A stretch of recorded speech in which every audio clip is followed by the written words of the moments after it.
ആദ്യം 3 ദിവസങ്ങൾ പിന്നിടുമ്പോൾ കേരള ബോക്സ് ഓഫീസിൽ കത്തിക്കയറി സൈജു കുറുപ്പ് ചിത്രം ഭരതനാട്യം 2 മോഹിനിയാട്ടം. ഹലോ ഫ്രണ്ട്സ്, എല്ലാവർക്കും മൂവി ടോക്സ് അറിവിൻ്റെ പുതിയൊരു വീഡിയോ സ്വന്തം. അപ്പോൾ ഇന്നത്തെ വീഡിയോ ഭാഗത്ത് നമ്മൾ പങ്കുവെക്കാൻ പോകുന്നത് ഭരതനാട്യം 2 മോഹിനിയാട്ടം എന്ന് പറയുന്ന ഏറ്റവും പുതിയ മലയാള സിനിമയുടെ ആദ്യ 3 ദിവസത്തെ വേൾഡ് വൈഡ് കളക്ഷൻ റിപ്പോർട്ടാണ്. വീഡിയോ ആദ്യമായിട്ട് കാണുന്ന സുഹൃത്തുക്കളാണെങ്കിൽ ഏറ്റവും ലേറ്റസ്റ്റ് സിനിമാ വിശേഷങ്ങൾ അറിയാൻ വേണ്ടി ഇപ്പോൾ തന്നെ ചാനൽ സബ്സ്ക്രൈബ് ചെയ്ത് നോക്കുക. സൈജു കുറുപ്പ്, സുരാജ് വെഞ്ഞാറമൂട്, ബേബി ജിൻ, വിനയ് ഫോർട്ട്, ജഗദീഷ്, കലാരഞ്ജിനി, അഭിരാം രാധാകൃഷ്ണൻ, സ്വാതിദാസ്, ശ്രീജ രവി, ശ്രുതി രമേശ് തുടങ്ങിയവരെ കേന്ദ്ര കഥാപാത്രമാക്കി ആദ്യ ഭാഗം അണിയിച്ചിരിക്കെ കൃഷ്ണദാസ് മുരളി അണിയിച്ചൊരുക്കിയ ഏറ്റവും പുതിയ മലയാള ചിത്രമായിരുന്നു ഭരതനാട്യം 2 മോഹിനിയാട്ടം എന്ന് പറയുന്ന സിനിമ. ഏപ്രിൽ മാസം 10-ാം തീയതി തിയേറ്ററിലെത്തിയ ചിത്രം ആദ്യ ഭാഗത്തേക്കാൾ വലിയൊരു വിജയം സ്വന്തമാക്കുന്ന ഒരു കാഴ്ചയാണ് നിലവിൽ കാണാൻ സാധിക്കുന്നത്.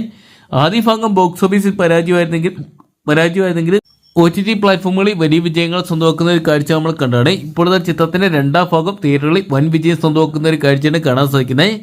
വാഴ 2 എന്ന് പറയുന്ന സിനിമ വലിയ വിജയങ്ങൾ തന്നെ സ്വന്തമാക്കുന്ന ഓരോ കാഴ്ച നമ്മൾ കണ്ടാണ്. ഇപ്പോഴത്തെ അതിലും വലിയൊരു വിജയം ഒരുപക്ഷെ സ്വന്തമാക്കാൻ ഭരതനാട്യം 2 മോഹിനിയാട്ടം എന്ന് പറയുന്ന സിനിമയ്ക്ക് സ്വന്തമാക്കാൻ സാധിക്കുമെന്നാണ് ഏറ്റവും ലേറ്റസ്റ്റ് കളക്ഷൻ റിപ്പോർട്ടുകൾ സൂചിപ്പിക്കുന്നത്.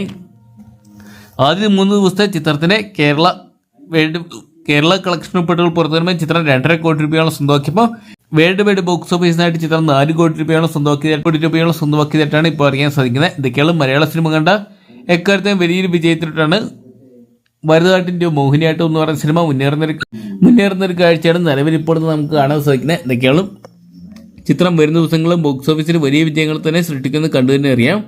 അപ്പോൾ ഭരതനാട്യം 2 മോഹിനിയാട്ടം എന്ന് പറയുന്ന സിനിമ നിങ്ങൾ ഇതിനോട് തന്നെ കണ്ടിട്ടുണ്ടെങ്കിൽ സിനിമയെക്കുറിച്ചുള്ള നിങ്ങളുടെ വിലയേറിയ അഭിപ്രായങ്ങൾ കമൻറ്റ് ബോക്സിൽ പങ്കുവെക്കുക. വീഡിയോ ഇഷ്ടപ്പെട്ടെങ്കിൽ ലൈക്ക് ചെയ്യാനും ഷെയർ ചെയ്യാനും ചാനൽ സബ്സ്ക്രൈബ് ചെയ്യാനും മറക്കണ്ട.